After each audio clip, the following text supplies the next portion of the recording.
Wacha nikuambie ndugu yangu. Mbadi azoee kiongozi wake. Baada ya baba ni babu. That is what you're seeing, all these people running up and down doing press conferences trying to replace Baba. It can never happen. You are not going to replace him. You know, you are not, I'm sorry to say, I do not like fighting women, especially in politics and in leadership, because I know how difficult it is to get there. But we also have to call each other out. But I'm sorry to say, Gladys Wanga, that's not how you're going to convince the masses that you are befitting to take over that party. I think in one way or another, Kenyans also, you know, Kenyans are not stupid. I can see. Yeah? Like, you see how they made sure that Babu Owino doesn't speak anywhere. But somehow, even when they were doing those introductions, just the name of Babu Owino drove the masses crazy. You know? And it's not to say that Babu Owino is a saint. No, for crying out loud, he's not a saint. He has done so many things that I am so against of, yeah? But sometimes the people understand that this is the person we trust. And this is the person that we want to follow.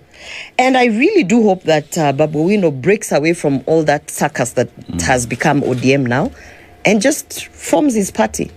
Because the people will follow him. The people are just waiting for him to give direction. They will follow him. Some of these things, no matter how much you want to manufacture them and fix them like a Lego or whatever, when God has given you favor, you know, things just fall in place. And I believe, for whatever reason, Babu Owino has God's favor. That's what I believe. Yeah, and I should be the last person to say that, because I've criticized him a lot of times with the incidences of the shooting and all that. We've done shows with him where we've been arguing. But you know, also you have to come to a realization that leadership is so complicated in many ways that sometimes you wake up in 2025 as Babu Owino, having shot a DJ and having had all those tribulations, and God has said, you are the person who I want you to lead the Luo. And how are you going to argue with God? What you see these other people doing is arguing with God. It is useless. It's counterproductive. It's just a matter of time before. In fact, I used to tell people, and I don't know why William Ruto and his people don't see this. When we were campaigning for William Ruto in 2022, there's nothing that he didn't go through. There's nothing that the government of the day didn't do to him, you know, or to his people. But in the end, he sat in State House. And yet, it's interesting that you say that, because then when the principals or the would-be generals or the folks then who are, subservient to Baba in one way or another, when they hear the things that you say now about individuals like Babu Owino, Edwin Sifuna, they seem to get a bee in their bonnet. Yeah. Because they don't want to hear that. Why would that be in the political sphere? Because most of those people who do not like Babu Owino, who do not like Sifuna, have never worked hard to create their own brand. They have never had their own brand. If I tell you ODM, and just by the top, I give you 10 seconds, mention people, I don't think you'll go past 10. Like, just out of the, you will be like, oh, Babu Owino, Sifuna, Millie Odhiambo. Then you start hanging, You start hanging, because you're like, okay, who are the other people we know in part? Because they've never really created their own brands. And that's why they look at, and this thing, I say it as a personal experience. Even in Senate, the people who had the biggest fights with me are people who will never be able to create their own brands. They'll never stand for anything. They'll never go out there and push an agenda. They want to have it easy and still fight you who's creating your own brand. Babu has created his own brand over the years. His own brand. He was the only person the parliamentarians were calling him to go to Kasarani so that he could calm down the crowds during the viewing. In Parliament, Gladys Bosrole, Deputy Speaker, renowned politician, was unable to address the masses. She had to give the leaves to Babu and beg Babu, please, tell these people not to break through to Parliament. So, sometimes, and that doesn't come easy, it doesn't come to enter a room and command the space is something you work on and you create as a politician, as a leader. Most of these leaders used to survive through the brand that Baba had created. So now, when that's not there, there are some people who can never enter any room and address any crowd. And those are the people who are fighting the likes of Babu and Sifuna And who, you see, after I say Babu and Sifuna, I kind of hang. I'm like, the other ODM people. You see what I mean? Yeah, because I'm not talking about a brand within your constituency. I'm talking about a national brand. A brand where, me, when I go to Samburu, people know me in Samburu. Hello, Mama Pads. A brand where you can go anywhere in this country and people know you for your work, not for your nonsense, for your work. You understand? Yeah. Yeah. And I'm unfortunately, when you look at most of these ODM politicians, they don't have it.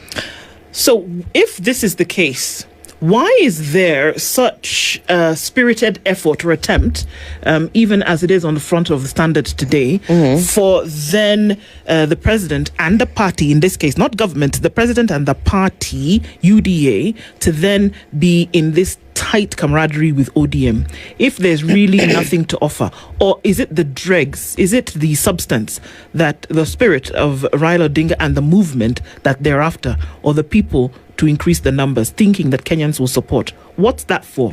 You see, there was a level of comfort that President William Ruto had when he had Baba in government. And nobody anticipated that Baba was going to die, to be honest. And that level of comfort was that in our mathematics of numbers, we had Luo Nyanza locked because Baba would convince his people to vote for us for a second term. Yeah? Now, in the absence of Baba, William Ruto is not a stupid politician. He knows that he can't be comfortable. He can't be comfortable because their biggest undoing was they were very comfortable. And that comfort, I used to wonder, where would it come from? Because even if Baba had not died, I don't think Baba was going to support them in 2027. But there's a level of comfort. So what you see happening is the panic for particularly William Ruto trying to figure out, how will I hold on to this Luo Nyanza? I'm sorry to say this, that's why a lot of things happened the way they happened in the funeral, and they kept on saying it's a state funeral. Because it's a state funeral, we can't allow ABCD. I mean, a state funeral or not a state funeral, and you can say whatever you want to say, I don't know, I'm a match, I don't know, but your friends should be allowed to bid you farewell. SK Mashari, everybody knew that was Raila Odinga's friend for the longest time. They should be allowed to bid you farewell. Martha Karua, who partnered with him, should have been allowed to bid farewell to the... But, yeah, it was the way it was being controlled. It had nothing to do that it was a state funeral. It had everything to do with the fact that we need to bury this guy, but we need to make sure that they do not destabilize further the Luo Nyanza block. So what you're seeing in the front page of the Standard is, I call them Ruto's pawns. Which ones can he use? Which ones can he use to keep Luo Nyanza? You know?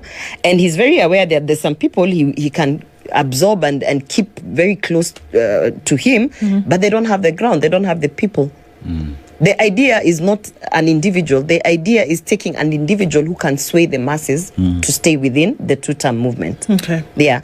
And when you look at all those faces, I'm sorry to say, other than Sifuna and Babu Owino, and maybe Caleb to some stretch extent, even if he adopts all the rest of the other ones, he will just have one vote each. One vote for Buru, one vote for Gladys Wanga, one vote for Paranya, one vote for Mbadi. Maybe even Mbadi will not vote for him, but one vote for Mbadi. And that's it. And that's it. So, if you look at this and this political chess that's being played, if we go back to where we started this conversation, is the tribal card then important? Yes. And how? Because, I don't know why Kenyans want to... And is tribe in this case a bad thing? We come from somewhere. Yeah. I've said this before. You can never detach Kenyans from the tribe.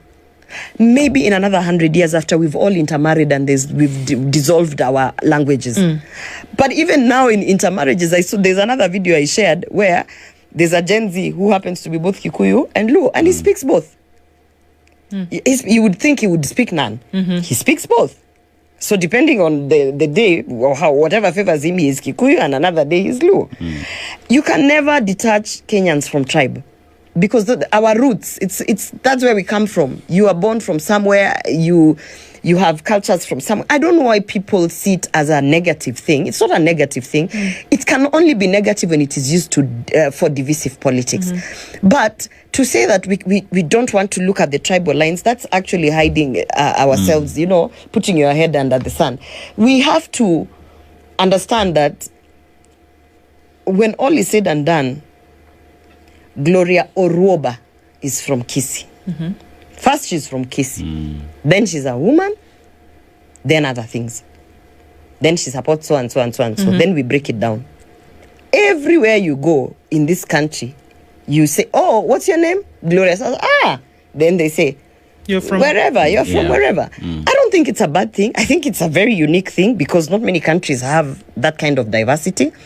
So you can't now start telling politicians, stop looking at the tribe thing. No, because also at the end of the day, we have a factory reset where when all is said and done, we go back home and we're like, who's going to liberate us from this, our regional issues? And then you look at a regional leader. And there's nothing wrong with that. The only thing that can be negative about that is when you end up choosing leaders for their tribe, but they're not working.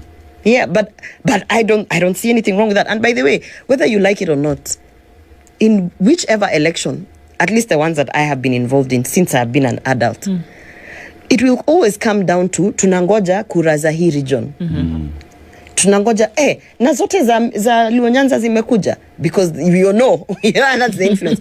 And then another thing that you need to understand is, I don't know why people are trying to remove yourself from the region. When you, for instance, Nyamira and Kisii, our problems as people are the same. So we want to be guided by a leader who understands our problems as Kisiis. We are producers of matoke and whatever. So when we are also looking for leadership, we are seeking for leadership that understands this is where our pain points are as farmers. This is where our pain points are as, for instance, miners of soapstone. So you can't tell us, go and listen to a leader, let's say from the coast region. They don't have soapstone there. We have soapstone. We want to be told what is. So somehow, even the idea of the geographical location definitely has influence on the leaders that you choose. So I think it's a bit simplistic thinking to say, you know, this tribe thing. No, the tribe thing is a factor. The only thing we are saying to people is, after you have said, okay, this tribe, do those people actually have leadership qualities? Will they actually be able to lead you as a community? Will they be able to bring development, ensure that we have, you know, a good living, you know? So, but to say that, no, we're not going to think of tribe, no.